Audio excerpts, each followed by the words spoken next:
800 tahun yang lalu, Calder dan teman-temannya bekerja sebagai pemburu penyihir.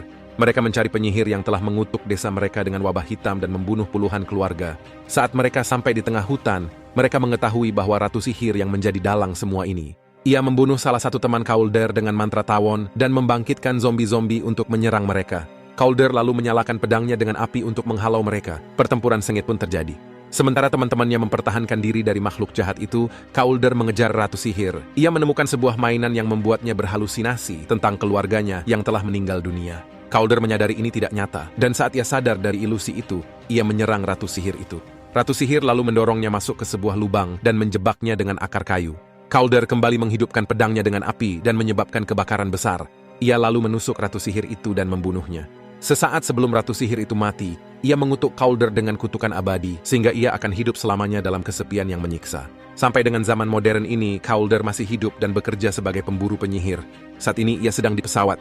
Ia menghembuskan napasnya di jendela dan melihat sebuah simbol yang menunjukkan keberadaan penyihir di sekitarnya. Menggunakan media jarum pada segelas air sebagai kompas, Calder menemukan penyihir itu. Dia meminta orang di kursi sebelahnya untuk pindah dengan berpura-pura menumpahkan air ke pangkuannya. Ternyata penyihir ini sedang bepergian dan membawa jimat kuno di tasnya. Hal ini menyebabkan badai hebat yang membahayakan pesawat itu. Tiba-tiba, pesawat mulai turbulensi. Dengan cepat, Calder mengambil jimat itu dan menonaktifkannya. Seketika, badai itu pun mereda. Beberapa waktu kemudian, Calder mengunjungi teman baiknya, Dolan ke-36.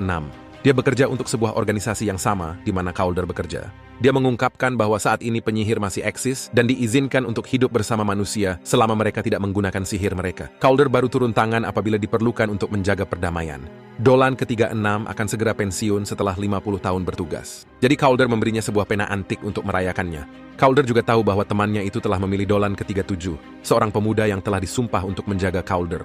Setelah itu Dolan ke-36 pulang menggunakan taksi. Sementara itu Belial yang misterius mengamatinya dari kejauhan. Keesokan harinya, Calder menerima telepon yang mengabarkan padanya bahwa Dolan ke-36 telah meninggal dunia dalam tidurnya semalam. Calder pun terpukul mendengar berita itu. Ia lalu pergi menghadiri sebuah upacara di mana Dolan ke-37 diumumkan secara resmi. Dolan yang baru itu pun distempel bakar di lengannya. Setelah itu, mereka pergi ke apartemen Dolan ke-36 untuk menyelidiki kematiannya. Mereka memeriksa tempat itu dan mencari keberadaan elemen sihir di sana. Namun mereka tak menemukan tanda apapun. Saat mereka hendak pergi, ia menemukan 3 serangga mati yang membuatnya curiga. Calder menaburkan bubuk khusus di lantai dan menyingkap sebuah pentagram. Tiba-tiba terjadi sebuah ledakan dan membuat kode-kode sihir muncul di dinding. Ini menandakan bahwa seluruh ruangan itu telah dikutuk dengan sihir hitam yang langka. Mereka pun menyimpulkan bahwa Dolan ke-36 telah dibunuh. Calder melakukan investigasi lebih lanjut dan menemukan bahwa pena pemberiannya telah hilang. Ia juga menemukan sebuah buku bergambar sidik jari berdarah dan ia mencurigai Dolan baru itu.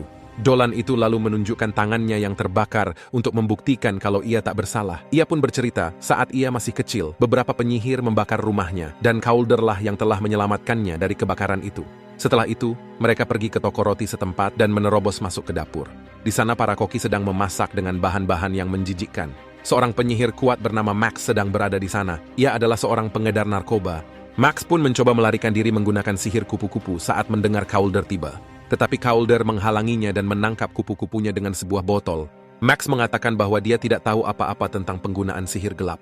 Tapi setelah Calder mengancamnya, Max bercerita bahwa dia telah menjual sebuah tanaman terlarang kepada seorang yang tak ia kenal. Max yang buta tak dapat mendeskripsikan pria itu. Tetapi ia mencium bau arsenik dan apel busuk pada tubuhnya.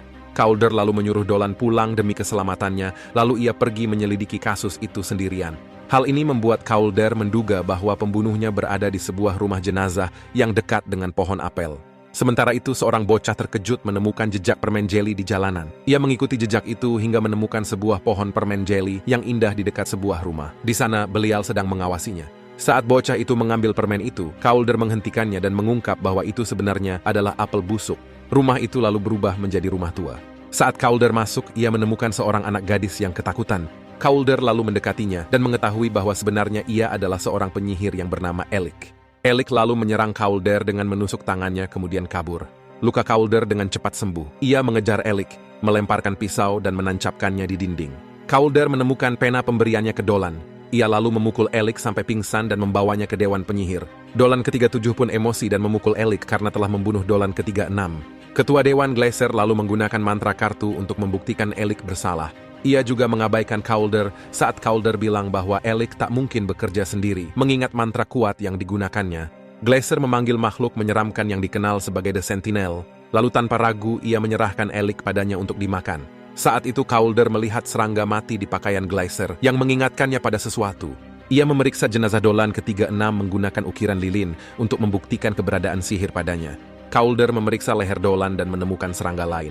Hal ini membuktikan bahwa ia sebenarnya tidak mati. Ia hanya terkena kutukan sihir hitam kuno. Satu-satunya cara untuk menghilangkan kutukan itu adalah dengan membunuh penyihir yang melakukannya. Karena Elik sudah mati, sekarang ia harus membuktikan ke siapa ia bekerja. Calder juga memperhatikan luka di jari Dolan, lalu memeriksa kembali bukunya. Ia menemukan beberapa sidik jari berdarah dan sebuah pesan yang sengaja ditinggalkan di sana. Pesan itu mengatakan, "Ingat kematianmu." Karena Calder tidak mengingat kehidupan awalnya, ia lalu pergi ke bar penyihir untuk meminta bantuan. Kehadirannya di sana membuat para penyihir ketakutan dan pergi, kecuali pemilik bar yang bernama Chloe. Calder meminta bantuannya memakai mantra ingatan. Chloe ragu membantu Calder karena ia adalah pemburu kaumnya. Namun ia menerima permintaan itu karena Calder mengatakan demi membantu seorang teman. Chloe lalu menyuntikkan ramuan ingatan ke dalam buah ceri. Dan saat Calder memakannya, tiba-tiba ia mendapati dirinya berada di dalam hutan terkutuk. Ia melihat mayatnya sendiri yang terbakar sedang berlutut di tanah. Namun saat ia akan menyaksikan kejadian lain, Belial muncul dan menariknya keluar dari mantra itu. Saat sadar, Calder menemukan dirinya terikat di lantai. Ia pun mematahkan jari-jarinya dan berhasil melepaskan diri dari borgol itu, kemudian mengejar Belial. Pertarungan sengit pun terjadi. Sayangnya Calder masih terpengaruh oleh mantra itu dan terus berhalusinasi, sehingga ia tak bisa bertarung dengan baik.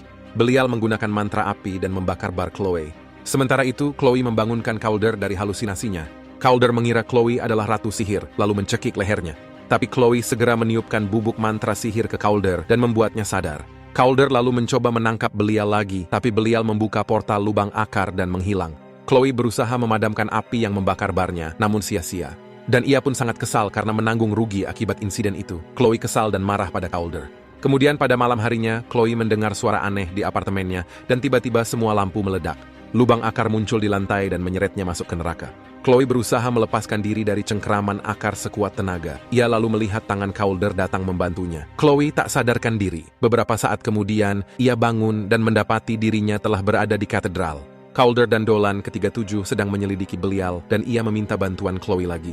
Calder meyakinkannya agar mau bekerja sama demi membalas dendam atas kerusakan barnya. Chloe pun setuju, tapi karena barnya telah lenyap, ia butuh bahan-bahan baru untuk ramuannya. Lantas, Chloe membawa Calder ke rumah seorang teman. Saat mereka tiba di sana, Chloe sangat terpukul. Ia menemukan temannya telah dibunuh dan semua tanaman pentingnya dicuri. Pada saat itu, ia melihat ada panggilan masuk di HP temannya. Dan ternyata, itu adalah Belial. Belial mengancam akan datang mencari dan menyerang mereka. Karena mereka sudah tak punya pilihan lain, Calder pun menemui penyihir jahat lain yang bernama Danik. Danik pun setuju meminjamkan mereka tanaman yang mereka butuhkan. Namun saat Chloe sedang memeriksa tanaman itu, tiba-tiba Calder berilusi lagi tentang keluarganya. Ternyata Danik mengkhianati mereka. Anak buahnya lalu menangkap Chloe, dan Calder masih terperangkap dalam mantra kenangan. Dalam ilusinya, Calder sangat bahagia melihat bayangan keluarganya, tapi kebahagiaannya terganggu oleh bayangan Chloe yang terus mencoba menyadarkannya kembali. Saat ia sadar, Calder mendapati dirinya tengah diseret oleh anak buah Danik. Ia pun dengan cepat mengalahkan mereka dan membebaskan Chloe. Setelah itu, Calder menginterogasi Danik. Penyihir itu pun bersumpah bahwa ia tak tahu menahu tentang kejahatan Belial.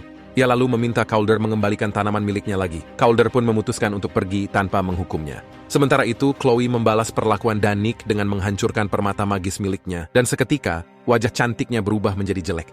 Setelah itu, Chloe memberitahu Calder kalau sebenarnya ia adalah seorang pemburu mimpi. Ini artinya Chloe sebenarnya tak memerlukan ramuan khusus untuk masuk ke dalam pikiran seseorang. Chloe hanya takut terhadap kemampuannya itu, karena dahulu saudaranya meninggal saat ia mencoba menggunakan kemampuannya itu padanya. Oleh karena itu, Calder membawa Chloe ke tempat suci dan menunjukkan sejarah penyihir padanya. Calder menjelaskan pada Chloe siapa dirinya sebenarnya. Ia mengatakan kalau ia tidak bisa mati. Chloe pun akhirnya mau membimbing Calder untuk masuk ke dalam pikirannya. Keduanya lalu kembali ke malam di mana Calder dikutuk dan menemukan tubuh Calder yang hangus. Saat itu Calder berteriak meminta pertolongan teman-temannya. Saat Dolan ke-1 mencoba menghancurkan hati Ratu Sihir, Calder berteriak kesakitan. Hal ini berarti mereka tak bisa membunuh Ratu tanpa membunuh Calder juga. Hati Ratu itu pun lantas disembunyikan, dan Chloe menyadari bahwa Belial lah yang membunuh Dolan ke-36 karena ia tahu di mana hati itu berada. Belial akan menggunakannya untuk membangkitkan sang Ratu kembali. Sementara itu Belial menculik Max dan membawanya ke hutan tua. Ia mengancam akan mengorbankannya kepada Ratu Sihir, lalu membangkitkannya menggunakan hati tersebut. Calder kembali ke katedral dan memarahi Dolan ke-37. Ia marah karena tak pernah ada yang memberitahunya bahwa mereka menyembunyikan hati itu. Dolan pun beralasan bahwa Dolan ke-36 tengah mempertimbangkan untuk menghancurkan hati itu demi memberikan kebebasan pada Calder. Ia kemudian memberitahu Calder lokasi di mana Belial berada. Tak lama kemudian, Calder tiba di hutan tua dan menemukan Max telah dirasuki oleh Ratu Sihir. Chloe tiba-tiba muncul di belakangnya. Dan saat Calder teralihkan, Belial melepas ilusi sihir padanya, lalu menyerang Calder dengan sihir api dan tembakan. Calder pun balas menyerang. Ia melempar Belial dengan pisau, dan Belial pun terbunuh. Ratu Sihir tiba-tiba menusuk Calder dengan akar dan merenggut kembali keabadiannya. Sang ratu mengatakan pada Calder bahwa ia yang telah memberikan itu padanya. Ia hanya menitipkannya pada Calder sampai ia mendapatkan kembali tubuhnya. Max kehilangan bentuknya dan berubah menjadi Ratu Sihir. Ia menyerang Calder dengan sihir lebah. Dan saat Calder merespon dengan menembaknya, sang ratu menghilang ke dalam pohon. Calder bergegas kembali ke kota dan menemukan Dolan ke-36 telah hidup kembali. Calder terlihat tak bahagia. Ia tahu ratu akan segera melepas kutukan wabah hitam dan dia tak bisa berbuat apa-apa untuk menghentikannya. Dolan pun mengingatkan Calder bahwa dahulu ia sudah pernah membunuh ratu sekali, dan sekarang ia berharap Calder mencobanya sekali lagi. Bertekad membuktikan diri pada temannya itu, Calder mengambil pedang legendarisnya dan melengkapi dirinya dengan beberapa jimat. Ia lalu pergi bersama Chloe dan Dolan ke-37 menuju ruang dewan. Di sanalah pohon wabah itu disimpan agar tak jatuh ke tangan orang jahat. Mereka menemukan Glacier telah tewas. Ini artinya sang ratu sedang ada di sini dan siap untuk melepaskan wabah. Mereka mengikuti lorong rahasia ke dalam gua di mana Dewan menahan para penyihir yang ditangkap. Calder merusak dinding untuk membebaskan tubuh Elik. Mulut Elik pun komat kamit mengucap sebuah mantra. Sementara Chloe memasuki pikiran Elik, Sentinel muncul. Calder dan Dolan pun menembakinya dengan api, namun tak mempan. Calder terpental jauh, tapi ia segera kembali dan melompat ke kepala Sentinel. Ia lalu menusuknya dengan pedang dan menembak tepat ke titik lemahnya. Sentinel pun meledak. Sementara itu, Chloe muncul dalam pikiran Elik dan mencoba menusuknya. Elik pun menyadarinya. Elik dengan sigap membanting Chloe ke bawah, lalu berusaha membunuhnya. Chloe mencoba bertahan. Ia berhasil mendorong Elik kembali ke dalam lubang akar dan seketika menghentikan bacaan mantra wabah itu. Saat Chloe kembali ke kenyataan, Calder mengejar sang ratu. Ia menciptakan sebuah ilusi dunia pasca kiamat untuk bertarung dengan Calder di sana. Karena Calder kini adalah manusia biasa, setiap pukulan yang ia terima membekas padanya. Setelah beberapa kali bertukar pukulan, Calder berhasil menikam sang ratu. Namun itu tak mempan dan hanya menghilangkan ilusi tersebut. Kembali dalam realitas, Calder menggunakan sebuah jimat untuk menyulut pedangnya dengan api. Ia lalu menghantam sang ratu lagi. Tapi saat dia hendak memberikan pukulan terakhir, ia terganggu oleh Dolan ke-37 yang muncul sambil menahan Chloe dengan pistol. Ternyata ia juga seorang penyihir, namun ia tak bisa menggunakan sihirnya. Dan para penyihir yang dibunuh oleh Calder saat dia masih kecil adalah orang tuanya. Dolan pun menembak Calder dan menyerahkan Chloe kepada Ratu Sihir. Ia lalu menggunakan Chloe untuk menyanyikan mantra sihir lagi dan melepaskan wabah ke seluruh kota. Dolan berharap dia akan diberikan kekuatan sihir sebagai imbalan. Tapi sang ratu melihat orang-orang yang tak berilmu sihir sebagai orang tak berguna. Dan Dolan pun dibunuhnya. Sementara itu, Calder yang tak sadarkan diri mulai bermimpi tentang keluarganya yang mendukung dan memotivasinya untuk kembali mencoba. Calder pun bangun dan menggunakan jimat cuaca yang ia dapat di pesawat untuk mengaktifkan efek petir pada pedangnya. Calder lalu melemparkan pedangnya ke sang ratu dan seketika membunuhnya. Dan ia pun mendapatkan kembali keabadiannya. Saat lukanya sembuh, wabah menghilang dari kota. Tubuh sang ratu runtuh menjadi abu, tapi jantungnya masih berdetak. Calder ingin menusuknya, dan ia tak peduli akan masa depannya sendiri. Namun Chloe menghentikannya dan mengatakan bahwa dunia masih membutuhkannya untuk terus melawan para penyihir. Dia juga berjanji akan menjaga jantung tersebut dengan aman dan tak akan membiarkan Calder sendirian lagi. Beberapa waktu kemudian, Calder memberitahu Dolan ke-36 bahwa ia tak akan bekerja lagi untuk organisasi itu. Ia lalu pergi bersama Chloe untuk menemukan petualangan berikutnya.